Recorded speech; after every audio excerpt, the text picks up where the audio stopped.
Welcome everybody and thank you for joining me. So for those who might not be aware, I do a weekly roundup video where I discuss a bunch of different topics, usually topics that I did not have the time to talk about in my normal videos. Now this is a bit of a longer style video and it is just more of a discussion than actual Xbox news. I do not quote sources like I usually do in my normal Monday and Wednesday videos, but I still think that there are a few interesting things being discussed, so I wanted to break this longer format up into smaller highlight videos for certain topics, as I know not everyone wants to sit through a 50 or 60 minute video. So if you enjoy these highlight videos, please feel free to check out the full episode. But let's just get into the video where we discuss Microsoft announcing that they will be bringing more backwards compatibility games to players, but not only that, they will also be releasing a bunch of old games to mobile players without them needing xCloud. Now backwards compatibility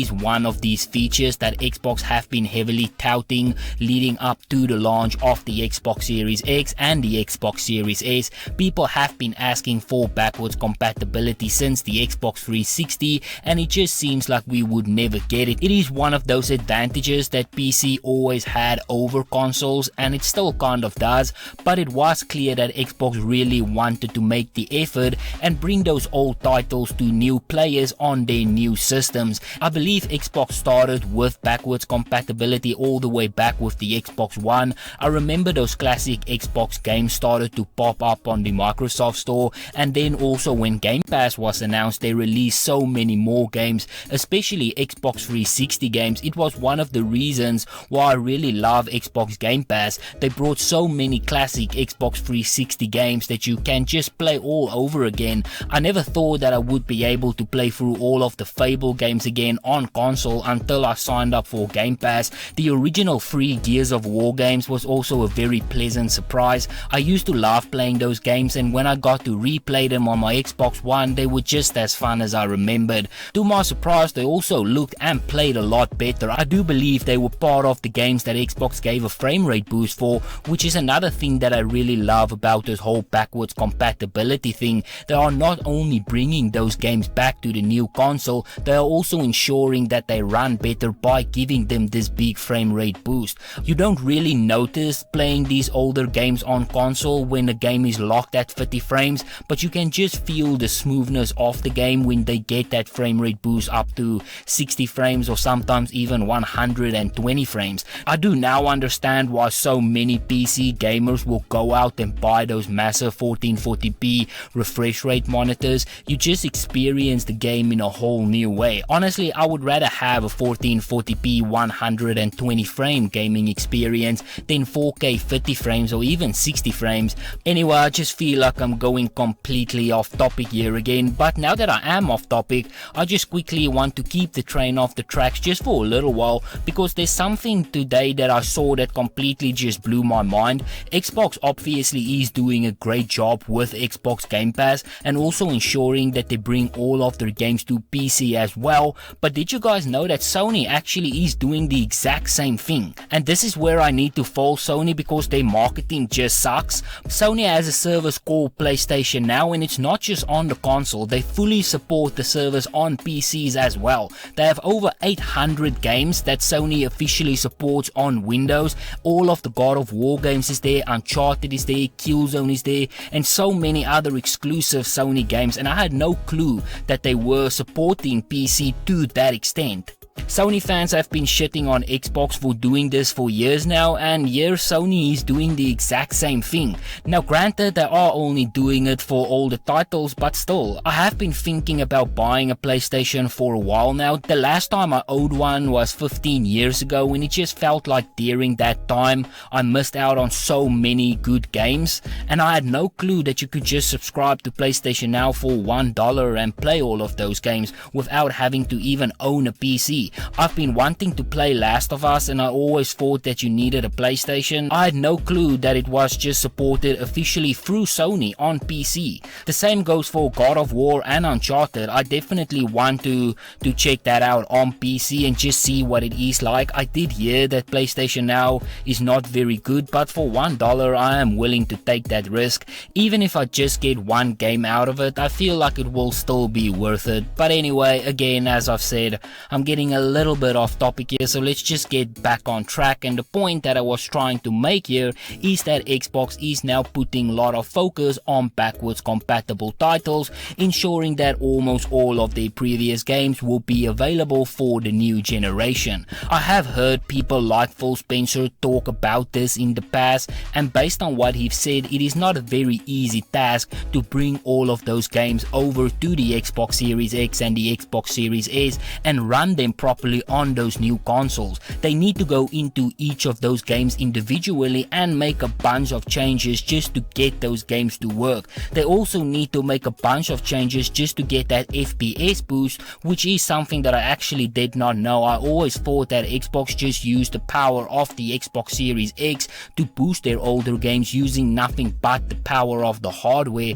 I believe that is how Phil Spencer explained it, but apparently that is not the case now. It does not work like it works on PC. On PC, your gaming experience is determined based on the hardware that you have. There is no real cap on the game. If you have a GTX 1060, you get 30 frames. If you have an RTX 2060, you get 60 frames. Everything just comes down to the hardware. On console, you need to actually go into the game and change those frame rates. I guess they cap it on consoles to ensure that you don't experience any FPS drop that causes lag. If you are experiencing lag on the PC, you can just go into the settings of the game. On console, you don't really have that option, so I guess it does make sense for them to lock the game, although now I am sure that it is a pain in the ass to go back into those games again individually and make those type of changes. I also don't even want to know how many people it takes to go back through those old catalog of games and change them and make them backwards compatible. It takes a lot of effort to do these type of things, and I am really glad that Xbox is doing it, because before that we really did not have anything. I think PlayStation had backwards compatibility with the PlayStation 3, but I also remember that kind of being a disaster. They called it the Fat Boy, or at least the fans called it that. That was that fat PlayStation 3, and it was pretty much just the PlayStation 3 with the PlayStation 2 inside. I guess you have to give them credit for the attempt, but that just did not work at all. It cost like $650 and it almost killed them. It was also during that time that the Xbox 360 was popping off, and I think some of the credit for the success of the 360 does need to go to that very expensive PlayStation 3. But anyway, I guess things are just a little bit easier now than it was before, because these consoles are just PCs now, but still it is still very time consuming for them to do what they are doing. At least Xbox did have a head start, because they already started doing all of this backwards compatibility thing during the Xbox One cycle. PlayStation did not have that type of head start at all. I think they might have been taken a little bit aback when Xbox announced that pretty much every game that they've ever had on their platform will be backwards compatible on the Xbox Series X and Xbox Series S. PlayStation, I believe, only have PlayStation 4 backwards compatibility,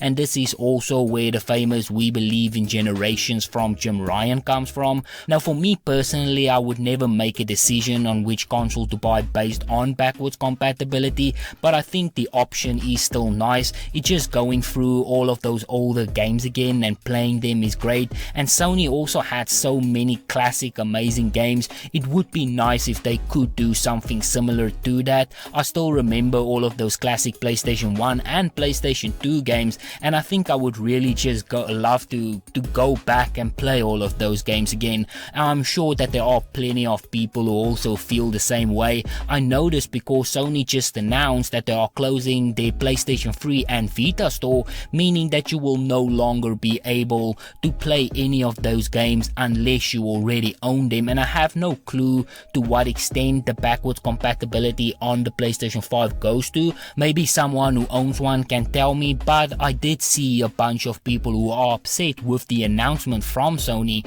The general thought among fans was, at least based on what I have read, was that Sony should just find a way to integrate the Sony PlayStation 3 store to the current store, and I believe that is how Microsoft is doing this. They are just taking the Microsoft store and all of the games from all of the generations is there. I do not believe that that is the case on PlayStation, at least I think. Again, I don't own a PlayStation, but that is what I read. But anyway, I've been having a great time with these older games, and one thing about playing these older games also is that it's funny how your taste kind of changes over time. I used to be a much bigger fan of first-person shooters, for instance, and now I just struggle to get through them.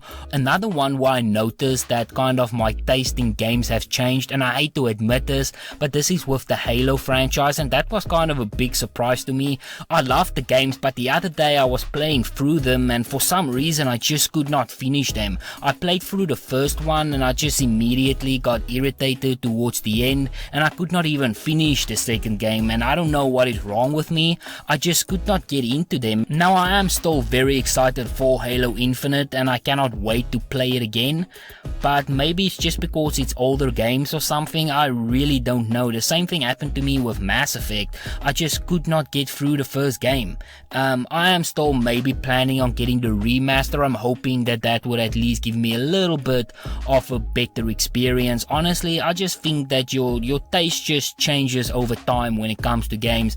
I mean, I played those games 15 years ago. I was literally in primary school. I don't even really remember it. But also even 5 years ago, I remember I bought The Witcher 3 and I was super hyped to play it, and 3 hours into the game, I just put it down and I couldn't get back into the game again. And then after finishing Cyberpunk 2077, which for me is still the best game that I've played, at least what I can remember, I went back and I played The Witcher 3 again, and this time I absolutely loved it. I could not get enough. I was literally playing for hours and hours on end. I finished the whole game from finish to start. I did a bunch of side quests, and honestly I want to play it again. But I guess again that just shows you how your taste in games kind of changes over time. But back to the original point, backwards compatibility, I'm glad that they are doing it, and I'm glad that you get to experience those type of old games again from the previous generations.